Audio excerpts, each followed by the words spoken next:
Hello, welcome to my channel. My name is Fran, and today I would like to talk about how pain is simply another delusion caused by our subconscious mind. Now, first of all, the subconscious mind role is always to keep us safe. Subconscious mind has learned early on in life what is dangerous and what is safe. If something hurts, that's an indication that we should refrain from engaging with it. As we experience pain growing up, we develop a fear of painful stimuli in the environment. So, fear prevents us from experiencing pain again. It protects us from danger, if you will. Pain also protects us from danger when fear isn't enough of a deterrent or when we get distracted. You cannot ignore pain. So, you are forced to react quickly in order to prevent more pain. Hence, pain saves our life. But like everything else in our 3D, pain is subjective. In other words, different people experience pain in different ways. Some have a higher threshold for pain, and others have a lower threshold for it. Furthermore, pain endurance can be improved by training. If you constantly get exposed to painful stimuli, eventually you'll become desensitized. So, familiarity breeds, it appears, not only contempt, but also indifference. The same applies to addiction. If you're addicted to a substance and take it regularly, you will need higher and higher doses of as your nervous system gets used to them and no longer reacts to them as promptly. Repetition always eventually leads to habituation and automation. Anything you repeat over and over again will eventually become automatic, as your nervous system is very smart and recognizes a familiar pattern.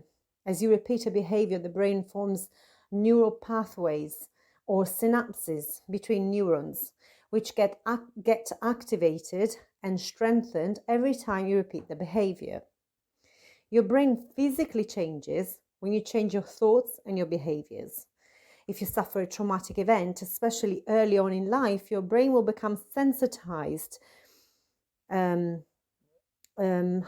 fear will be associated with any experience which is deemed or classified as similar. So pain and fear are our friends,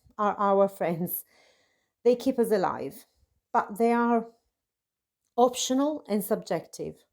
We all fear different things based on our earlier experiences and education. Our experience of pain is also subjective, as we've said, and that for several reasons. One of them, as we've seen, is familiarity.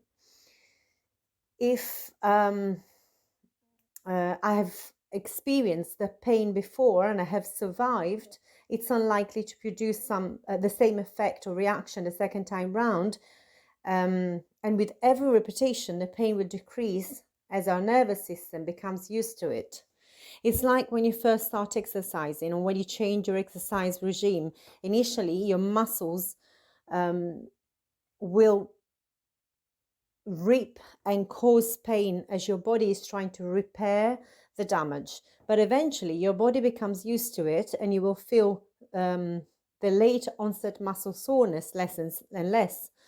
If you exercise regularly, you will be able to exercise for longer periods and work harder, and your body will need less and less time to recover and repair. The use of anesthesia shows that pain can be turned off by switching off the pain receptors in the brain.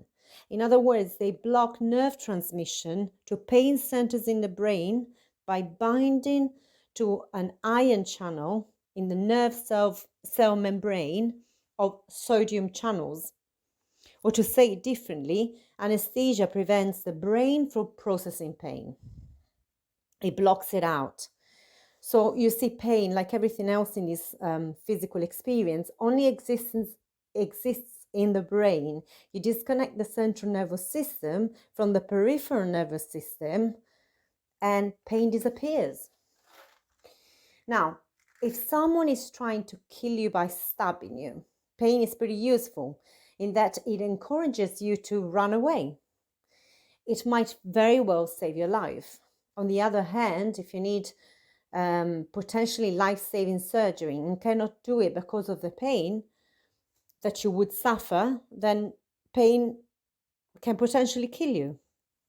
Now, the job of the conscious mind is to distinguish between the two. When is pain helpful and when it isn't? On the other hand, the subconscious mind cannot make that distinction. The subconscious mind has to react quickly to prevent life-threatening scenarios. It doesn't have the time to distinguish between helpful and unhelpful, good or bad. As a consequence, pain is always seen as potentially dangerous, and our knee-jerk reaction is to avoid pain and seek pleasure. The subconscious mind does not take into consideration the specific circumstances of a certain event or the long-term effects of our reactions. It simply deals with the stimuli of our immediate environment in the present moment. So, moderate sensitivity to pain may save our life, while heightened sensitivity might prevent us from living our life fully and keep us stuck in survival mode. But our subconscious mind was programmed to seek pleasure and avoid pain at all costs. Seeking pleasure and avoiding pain may save our life under specific circumstances. For instance, drink when you're dehydrated, get warmed up in cold weather, eat when you're hungry, avoid open flames, etc. But it may actually kill us under different circumstances, or in the case of drug addiction, for instance, the avoidance of pain may actually lead us to a drug overdose in the long run. Now, I was inspired to do this podcast by watching the Johnny Depp defamation trial. He was talking about his lifelong struggle with addiction, and I recognized many similarities with my own experience. Having a highly addictive personality, I've always wondered why I developed it. And it's pretty clear that addiction of any sort, at the core, is a safety-seeking behavior. First of all, you repeat a certain ritual, which becomes familiar and hence it feels safe. Secondly, it enables you to momentarily escape pain, be it emotional or physical. Therefore, it feels good. It's soothing in the moment. In other words, you're distracting the brain from perceiving some form of pain. Addiction, in this sense, is like anesthesia. It distracts the brain from the pain. It interrupts the pathways. It disrupts the link between the pain and our ability to process it. At a certain point during the trial, Depp was describing his experience with addiction to oxycodone, a prescription drug which is highly addictive. He was describing the physical withdrawal symptoms. It seems that once the opioid receptors in the brain have been activated, if not linked to opioid molecules, which reduce the release of noradrenaline, they will cause an excessive release of the hormone, noradrenaline, which will cause physical symptoms such as jitters, anxiety, muscle cramps, and diarrhea. These on top of the fact that the pleasurable effects of the drug are no longer there. Now, what Debs shared about detox from opioids was that sometimes the withdrawal symptoms from the drugs were so intense that he used to take scalding hot showers in order to trick the nervous system into thinking that there was some kind of danger on the skin receptor sites. And these would remove receptor sites from the opioid receptor cells, in effect, distracting the subconscious mind and diverting its resources, its attention towards this fake outer threat. And that really got me thinking about the fact that pain is nothing but an illusion. Our experience of pain greatly depends on our interpretation of life circumstances and what is or isn't life-threatening. It also got me thinking about the fact that I regularly take scorching hot showers. I don't feel the burning. I have a high threshold for heat. And the weird thing is that at times I've actually burned myself with like a hot water bottle because it didn't feel, because I couldn't feel or process the burning on my skin as it was happening. It all started when my shower broke down and I couldn't regulate the temperature of the shower. It only had one setting, which it was scalding hot. So I called several plumbers, but no one ever could fix it. And eventually I simply got used to the new temperature of the hot water. And this happened just like it happens in drug addiction. The pain receptors on the surface of the skin eventually get less sensitive and need higher and higher temperature before they transmit a signal to the central nervous system, which the brain interprets as pain. As the subconscious mind is primarily concerned with preserving life, it has to prioritize the stimuli which are deemed to be more immediately dangerous. In the case of the hot shower over the increased blood pressure in the Debs scenario, burning would take precedence as it is deemed more immediately dangerous. In other words, pain is not something objective and real. Like everything else in our physical experience is mediated by our subconscious mind, by our nervous system. I'll give you another example of how pain isn't something real that you experience in spite of your nervous system, mediated by your subconscious mind. If you get burned, it hurts. Now, you would think that the more severe the burn, the more it hurts, right? Wrong.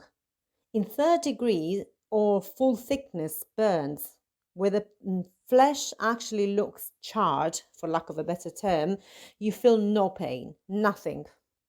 This is because the nerve endings have been burned too, together with the skin and the rest of, the fat and everything else. So the nerve endings have been burned, so there is nothing which communicates to the brain that we should feel the pain. So pain, like all other physical sensations, is not something that exists out there. Rather, it's in the brain, in the mind. It's an illusion created by the brain to alert us of danger. Once the damage is done, there is no longer need to remove yourself from danger, in this case, heat or fire, and therefore there's no need to feel the pain anymore. Nothing exists outside of the mind, even the most real of sensations like pain. If you take certain psychotropic drugs, you may have visual or auditory hallucinations. Yet, they won't appear to be hallucinations. In the moment, they will appear and feel and look and sound just like regular visions or stimuli or sounds. Now, our blueprint of how our subconscious mind has been programmed, that will determine how we mediate or experience pain, as well as everything else in life. Debs Hot Shower, the story about the hot shower that he took to distract his mind from the pain he was feeling elsewhere in the body, also caused me to consider my penchant for extremely hot showers. Was I trying to distract my subconscious mind from some other form of pain, perhaps an emotional pain? Was the physical pain relieving some of the emotional pain? It got me thinking about self-harming behaviors as we probably try to trick our nervous system or subconscious mind into focusing on something physical or external rather than our internal emotional pain. If so, are there other ways to trick our nervous system or reprogram our subconscious mind without engaging in self-harming practices and behaviors? And as I thought about these, it came to mind that one of these means is the practice of meditation and mindfulness. In other words, training our mind to be aware of the present moment, training our attention to focus at will, becoming present in the here and now rather than worrying about the future or reminiscing about the past. Becoming aware of our breath, observing the heartbeat, slowing down the heartbeat by taking slow, deep breaths. And every time our mind wanders or gets away from us, we gently keep bringing it back to the breath. We remove all judgment of our thoughts or emotions and simply observe them from a neutral standpoint.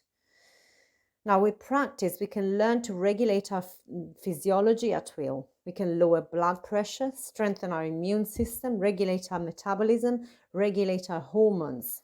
We can induce the release of dopamine, serotonin, endorphins, reduce the release of cortisol and adrenaline. As we become more experienced at directing attention at will, visualization, meditation, and breath work, we can trigger the release of feel-good hormones without the need for psychoactive substances. We effectively become our own pharmacy and pusher. Our brain becomes a drug dealer. Now, there are situations and circumstances in which may feel overwhelming. Under these circumstances, it may be challenging to remain focused on the here and now or on the desired outcome. Focusing on what Neville Goddard called the end may even feel painful, as our desired outcome is so far removed from our present reality. And this is when it becomes important to remind yourself of the illusory nature of the 3D or the physical reality. Everything you see right now in your physical reality is a result of past beliefs, thoughts, emotions, and especially assumptions, whether you are aware of it or not. So whenever your present reality feels painful, unfair, when you see no way out, no logical solution, when you are in physical or emotional pain, remember these. However real it may feel right now, it's an illusion. You're looking at the result of your past assumptions. It's old news. It's fake news. Just remain focused on the end result and remove all doubt, fear, and disbelief. Even if your rational mind can't see a way out, your subconscious mind is already at work. After all, you didn't produce the present circumstances rationally, willingly, and logically, did you? You never planned to feel this fear, pain, discomfort, uncertainty, desperation even. So you don't need to understand how logically or rationally you will achieve your desired outcome. You simply need to stay focused on it and ignore the illusion or hallucination, if you will, of the 3D. Do not react to present unfavorable circumstances. Your reality is a fabrication of the mind, including the very real feeling of physical pain that you might be experiencing. So I repeat, ignore your 3D experience. It's a mere hallucination of the mind. As best you can, even when it's difficult, start training the focus of your attention and keep it first on the present moment, on the breath, on the heartbeat, on the silence, and then eventually you can shift these to your desired outcome. So this is it for today. I intend that this video will help you overcome addiction, ill health, or emotional turmoil by retraining your subconscious mind to expect success in place of failure, happiness instead of misery, pleasure instead of pain, freedom in place of addiction.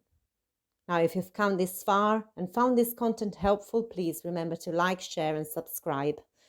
And hit the bell option so you can be notified on my future videos or podcasts. In any case, thank you for listening. Have a wonderful, awakened life.